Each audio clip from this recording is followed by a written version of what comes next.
ఎక్కడున్నావు? అక్క బెంగళూరులో ఉన్నానక్క. ఓ బెంగళూరు. అదే ఇక్కడ పీజీలు స్టార్ట్ చేస్తున్నానక్క, ఒక 2 పీజీలు అవి కట్టిస్తున్నానక్క. ఓ ఇక్కడ లేవా నువ్వు? అంటే ఆ పీజీలు అయ్యేదాకా ఒక 8 నెలల నుంచి వస్తా పోతా ఉన్నానక్క. నెక్స్ట్ వీక్ వస్తున్నానక్క నెల్లూరుకి. ఓ ఓకే ఓకే సరే అక్క అక్క అక్క సరే. ఎందుకు చేశానంటే చెప్పండి అక్క. నువ్వు ఇప్పుడే చెప్పొద్దు. లేదు లేక ఎవరికి చెప్పను లేక. నాకు కొంత అర్థం అవుతా ఉందక్క. ఊరికి పోటీ చేయమని అడుగుతున్నారు వాళ్ళు ఇప్పుడు టీడీపీలో. అదే అదే నాకు అర్థమైంది అక్క. అక్క అక్క అది ఎట్లా తెలియాలని నాకు తెలీదు. ముందు వాళ్ళు సర్వే పనులు అడిగితే మాకు సర్వే పనులు వద్దని చెప్పాము. ఎందుకంటే ఈ కాన్స్టిట్యున్సీలో రాదు కదా. అవునక్క అవునక్క. సో వాళ్ళు అప్పుడు కోవూరు తీసుకోమని చెప్పారు. ఫస్ట్ ఈ ఆదాల్ ప్రభాకర్ అని కూడా వస్తానని చెప్పినప్పుడు వాళ్ళ అల్లుడికి ఏదో చెప్పారు.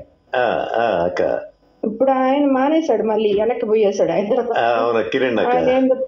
పేమెంట్ తీసుకొని ఏదో చేశాడు. మనమైతే ఇంకా వాళ్ళు వెనక పడే ఉన్నారు, మమ్మల్ని వదలటం లేదు ఎవరు. రోజు ఇంటికి వస్తారు, ఫోన్ల మీద ఉన్నారు. నాకు కూడా ఇష్టం లేదు మారడం అసలు. ఫస్ట్ నుంచి నాకు ఈ పాట ఇష్టము, దానివల్లే. కానీ మరీ వాళ్ళు ఈ మాదిరి చేసే లోపల అన్నని కన్విన్స్ చేయలేకుండా అన్న ఒకటే మాట్లాడుతున్నారు. అంటే నాకు ఇంకా అవమానం జరిగినా మళ్ళీ నువ్వు దాంట్లోనే ఉండమంటావా? ఉండను అన్నారు. సరే గమ్ముగా అయిపోదాము అని చెప్పాను నేను.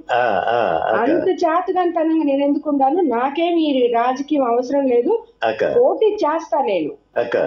గెలిస్తా, ఓడిపోతే ఓడిపోతా, తర్వాత క్వైట్ గా అయిపోతా నేను, అంతేగాని పోటీ చేయకుండా నేను ఉండదు అంటున్నాడు ఆయన.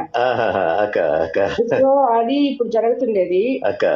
సో ఇప్పుడు వీళ్ళేమో అందరూ బట్టి నాకొద్దులే ఉత్తి ఎంపీ ఎలక్షన్ చేసుకోండి అంటే, లేదు లేదు అక్కడ దినేష్ కి తక్కువ ఉంది, మైనస్ లో ఉన్నాడు, మీరైతే ప్లస్ అవుతది అని చెప్పి పట్టుకొని ఉన్నారు వాళ్ళు. అదైతే వాస్తవం.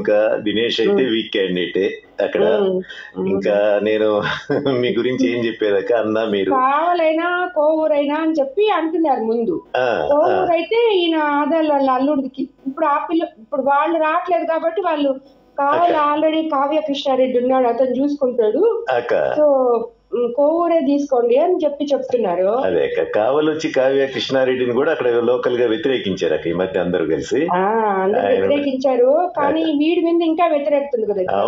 పోతున్నాడు ఆ ప్రతాప్ ని అసలు ఎవరు ఓటు కూడా అది ఊరికే నీకు ఒకసారి చెప్తామని. నాకు పాపం ప్రసన్న అన్న అనే తలకే నాకు కూడా ఇదిగా. అదే కదక్క, అందరూ ఇంట్లో వాళ్ళం అయిపోతే, ఇంట్లో వాళ్ళం అయిపోతుంది. అదే కదక్క, కానీ వాళ్ళకి చెప్పినప్పుడు ఇంకా అది మీరు ఆలోచించుకోవాలి కదా రాజకీయాల్లో. మళ్ళీ అన్నకు కూడా ఏంటంటే టీడీపీలో వెళ్తున్నాం కాబట్టి అటు వైఎస్ఆర్సీపీ వాళ్ళు కూడా ప్రెషర్ గానే ఉంటది. ప్లస్ ఎక్కడో ఆత్మకూరులో అయితే ఒక 10,000 కూడా మెజార్టీ రాదు, 10,000 తగ్గద్ది. ఎందుకంటే విక్రమ్ బాగా చేస్తున్నాడు, రామనారాయణ పోయినా కూడా ప్రాబ్లం అవుతుంది. ఉదయగిరి బానే ఉంది, ఉదయగిరి బాగుంది టీడీపీకి, అది కూడా బాగుంది. కందుకూరు కూడా ఇప్పుడు ఆ పిల్ల ఎవరో పెట్టారు. ఇది నేను ఇంత మాట్లాడుతూ ఉన్నప్పుడు వాళ్ళు కందుకూరు కూడా అనౌన్స్ చేయించేశారు.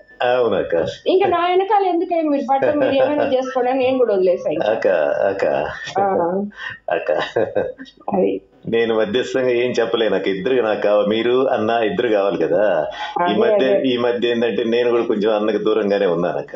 చూసుంటారా వీడియోలో చెప్తూ పెడుతున్నావు. అదే కదక్క, అదే కదక్క. అదే ప్రతి ఎలక్షన్ అప్పుడు మీకు అందరికి మామూలు ఇది అవి ఉంటాయి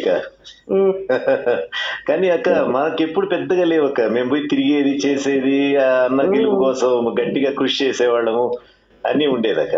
లాస్ట్ టైం కూడా రాహిన్ కూడా తిరిగాడు అన్న కోసం, ప్రసన్న కోసం. రజిత్ పెద్దగా తెలియలేదు. ఇది చెప్పకు రాజేంద్ర, ఇప్పుడే నేను ఇంకా కన్ఫర్మ్ కూడా చేసుకోలేదు. అదే మేమైతే ఇంకా యాక్సెప్ట్ కూడా చేయలేదు దానికి. వాళ్ళు చెప్తా ఉంటే ఇదే చెప్పాను నేను, బంధువులు కదా అది ఇది అని. ఆ సర్వే పళ్ళు అంటే కూడా అదే చెప్ప, వద్దు నాయన నాకెందుకు సర్వే పళ్ళు, ఆయన లేదమ్మా నువ్వు గెలుస్తావు అంటాడు ఆయన. గెలవనని కాదు, నాకు ఇష్టం లేదు సర్వేపల్లిలో పోయేయడము. వద్దు వద్దు అని చెప్పాను నేను.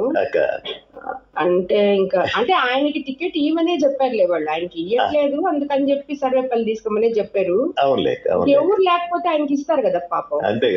అంతే కదా. సరే రాజేంద్ర. అట్లే.